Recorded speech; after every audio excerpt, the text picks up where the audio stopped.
and Director Mirna from the ILG and NEDA respectively. So the reason why they are here with us this morning is because NEDA, first and foremost, is a policy-making body of the government, while the ILG is an important voice of the Filipino people. So that's why their presence is very, very important to us this morning. Right, Sir Richard? Yes, very important. Okay, so shall we start? So, to Okay. Director Mirna first, sir? Yes, Director Mirna first, and then after Asik Nia. Okay, so... Okay, Ma'am Director Mirna, as the Philippine Talent Map Initiative has provided the most comprehensive talent or skills profile of the country, particularly of our labor force. So with the result that it was able to yield, so how can you see its value, or how do you see its value to NEDA as a policy-making agency of the government? So do you have any recommendations in line with its usage and utilization of its results as well? We always look at 2040. We want to be a smart, innovative society. And we are currently working towards that. We want to use resources, and we wanted to improve the quality of human capital. But we cannot dictate the career people would want to do. We can only prepare them.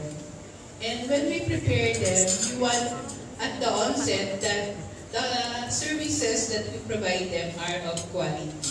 So we want to infuse human capital investment through education and health for most of our Filipino citizens. And not only for those who are in school, not only for those who are at a very young age and early career workers, but making sure that even the parents, the middle-aged mother or father who provide for their families are a part of human capital development. That's why we are encouraging enterprise training for most of the workers, because sabi nga natin, walang iwanan towards triple income by 2040. Thank you, Ms. Lerna. How about Asik Nia? How can you see the value of the results in informing the workers of the ILG when it comes to workforce development? All these results are very important with what we are doing right now. Probably some people amongst the audience would be asking, oh, bakit may taga-ILG dito? Probably they don't really know what the ILG is all about. Or probably some of them would be asking, or what they have in mind is that the ILG now is to probably is to whole of nation approach against terrorism, against drugs. But of course, you know, when the other departments, the national government, when other national government agencies localizing programs, one of which is what we're talking about since this morning, doon pumapasok si DILG to forge partnership with the different stakeholders, and of course to give technical assistance, administrative guidance, and capacity building amongst our local government units. And so all these data are very important for our local government units when we localize the programs which policymakers craft at the central level. And so what the local government units do, align all these programs with what the NEDA director here has discussed with us earlier, para maabot natin what our ambition is for the next 10, 20, 30, 40 years. Okay. Ma'am, we have a very interesting question here. So it says, addressed particular to ASEC. So how can the LGUs use the PTMI, the data from the PTMI, Philippine Talent Map Initiative, a skills assessment, 21st century or essential skills assessment? What actions you would make for concrete actions? Definitely, our local government units, they have this mechanism. We call it the PESO, or our local employment service program. We have our PESO officers, and these data are very vital. Up with a talent registry. I remember one time when a local chief executive has bragging about a smelting company which will be established in his hometown. Ang sabi niya, "Ma'am, magkakatrabaho ng marami itong mga tao sa amin. Clients, if the out-of-school youths, if we With human capital, we now have the resources, the other resources to provide for the SMMEs in terms of innovation, research, and technology. So, if you think about it, we are really providing for the foundations towards a better Philippines by 2040. Not only higher incomes for the businesses, but more businesses with workers with higher pay. So it seems that you're implementing a lot of human capital development programs individually. So DILG and at the same time NEDA, and there are also points for collaboration. Now my question is more into what models of collaboration have you encountered or have you devised in order to implement a specific program that considers the different stakeholders, that is cross-cutting across different stakeholders. Talking of our recent partnership with the Department of Labor and Employment, actually we have this program, Training for Better Access to Job Opportunities, or Trabaho. This aims to strengthen the capacity of our local government units to plan and implement a workforce development program. That's what we're talking about. And offer timely, accurate information of job vacancies, skills needed by employers in priority sectors such as tourism, of course, very timely, and agribusiness and ITBPO in support of meeting skills requirements by our Asian community. So this is one of the most recent programs in collaboration with, again, Dole and TESDA. Hindi lang yan.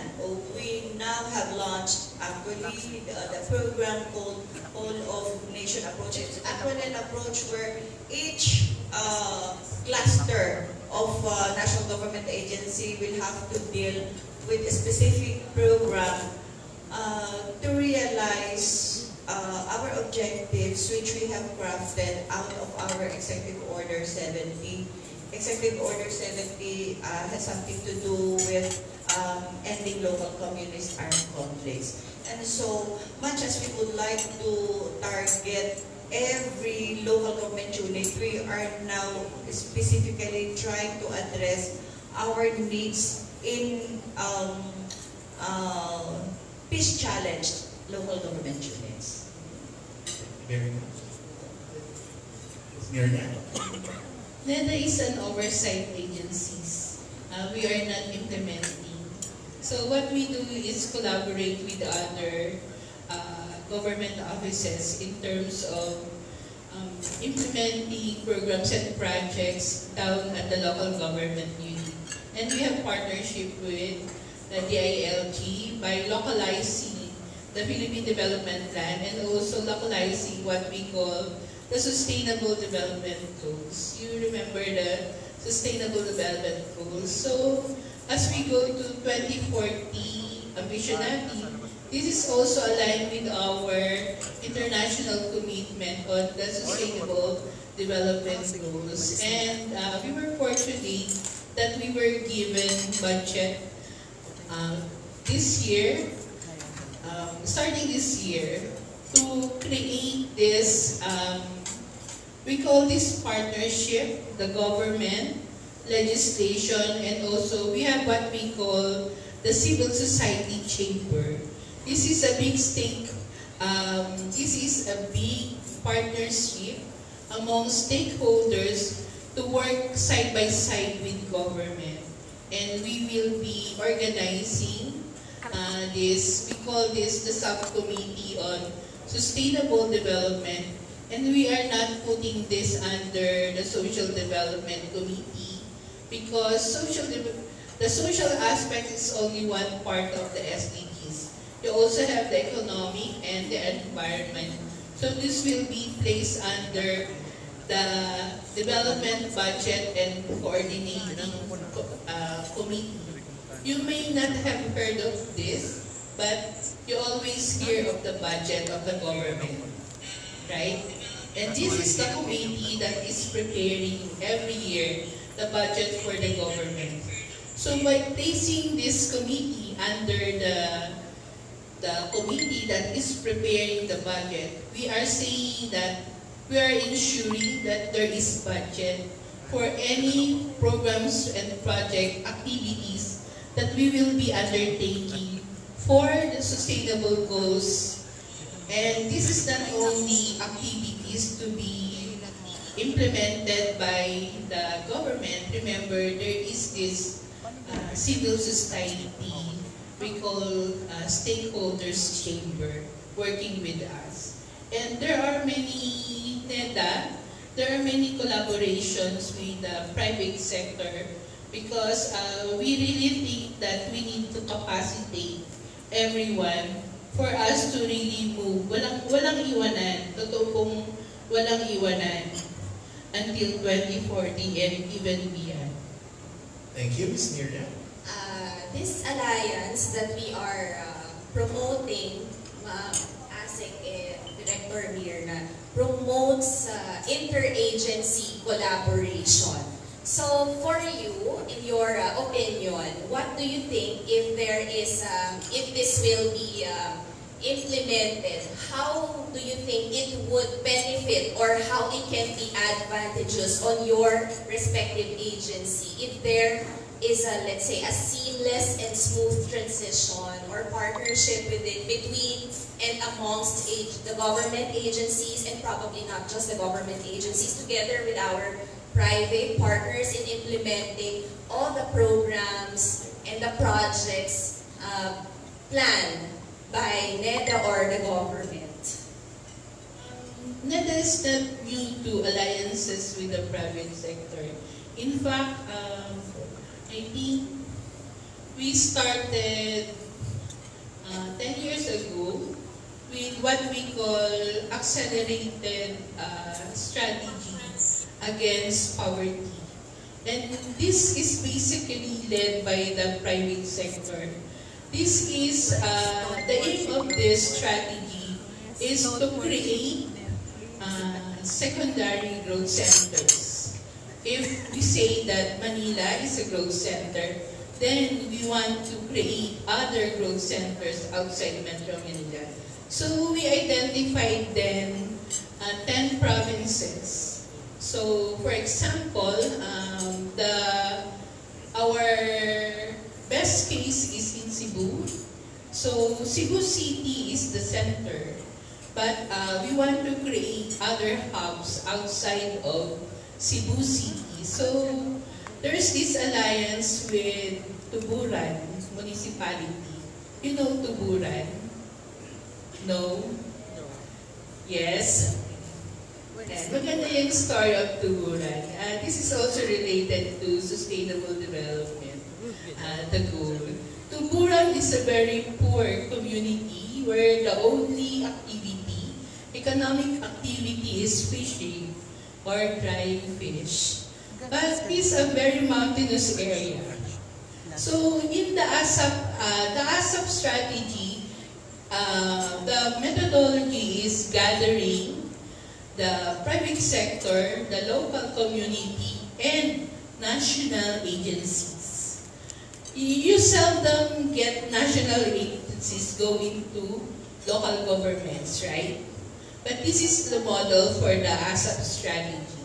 So, what's the, we said, sige, let's conduct a salubungan. Salubungan, we gather the 3 stakeholders. Ang tanong is, for the private sector, are you willing to double your production in the area?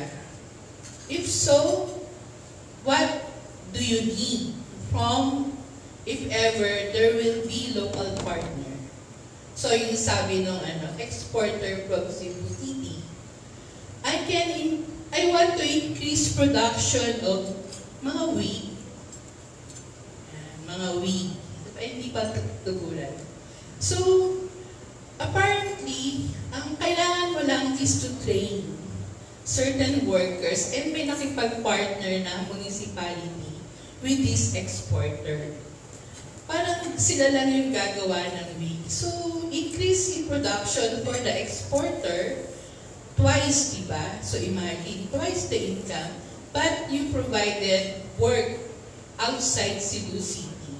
So, anong nangyari dun sa story? Ngayon, supplier na po yung group of workers in the municipality. So, hindi lang sila worker. So, this is the partnership that you want. The private sector provided training and then later other resources. So, from just being workers for a certain firm, partners na po sila. And tuburan, yung tuburan, you remember the National Greening Program of DNR. This is DNR project. Ang kailangan lang po dyan is they look for people who would protect the mountains, yung mga ganun. But this municipality partnered with DNR to plant coffee, organic coffee, partnership with the government. Ang partner nila with the private sector is Dole. Because the cuttings, yung initial seedlings for the coffee were provided by Nestle.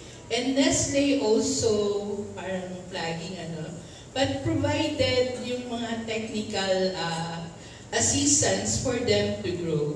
So from a very small, dati lang po sila,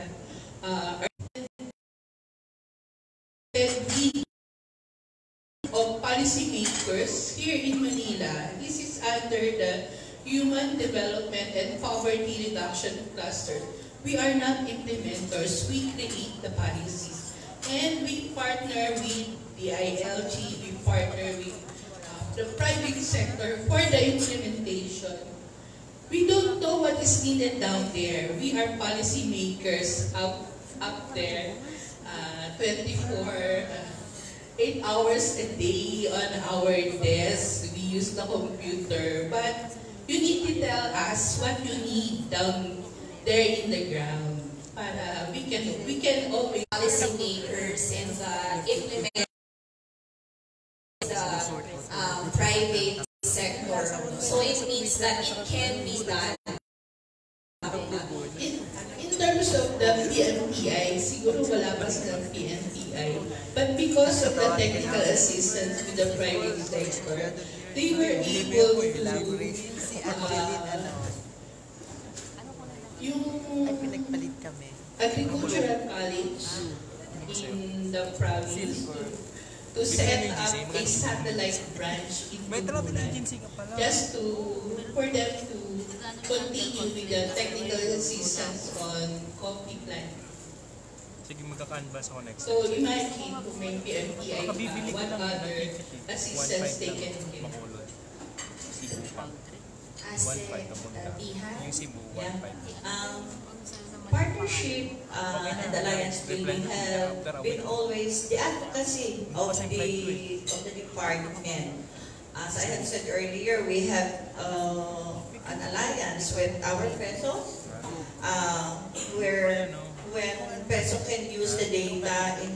matching local talents with the needs of our local industries. I have also mentioned earlier that we have this program called Trabaho Training for better access to job opportunities, where we train together with Dole and TESDA, the local government units on workforce development for training the pesos.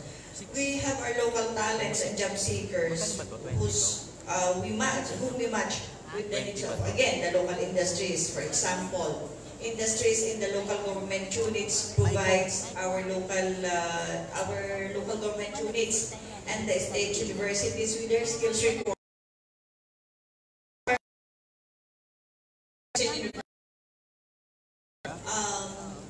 Can support the industries which are in need of this skills development training. Presently, we have an alliance also with the PCCI regarding the skill matching for the needs of the local industries. Again, we have a strong partnership with TESDA and local skills training institutes, which that doesn't stop there. The partnership or the alliance building of the ILG extends to, ngayon, very strong ang partnership namin with NEDA. You see, pasensya na kayo, lagi ko mababanggit ang Executive Order 70 because it's the flavor of the season. Executive Order 70, where we are trying to forge a stronger partnership with the National Economic Development Authority and as far as the fusion of the Regional Development Council and the Regional Peace and Order Council is concerned. We are trying to really cement our ties so that we can assist our local government units, especially in peace building advocacy of the department. While NEDA has mentioned of a good practice para dito sa ating, I would like to taste that coffee ice cream someday. Alliance building of national government agencies are now bringing fruits in far-flung local government units, not only barangays, but in sitios, which could not imagine na doon pala kailangan ang tulong ng mga national government agencies. One particular example is Pakibato, which basically lacked the necessary basic services of the local government unit and even the national government agencies. And with the very strong alliance amongst national government agencies from a community na kinatatakutan ng mga nearby barangays and nearby local government units, it now became a peaceful community na pwede nating pasyan. Can be a model for peace building. And of course, if there's NEDA, may development, because peace development should always come. For the last question, so that we can close now the symposium, how do you ensure that the policies and or programs that you have are being felt by a Filipino individual? What are your metrics, and how do you ensure that it is evident, it is affecting a change in the lives of Filipinos? For NEDA, we want to create a culture of evaluation among government agencies. Because in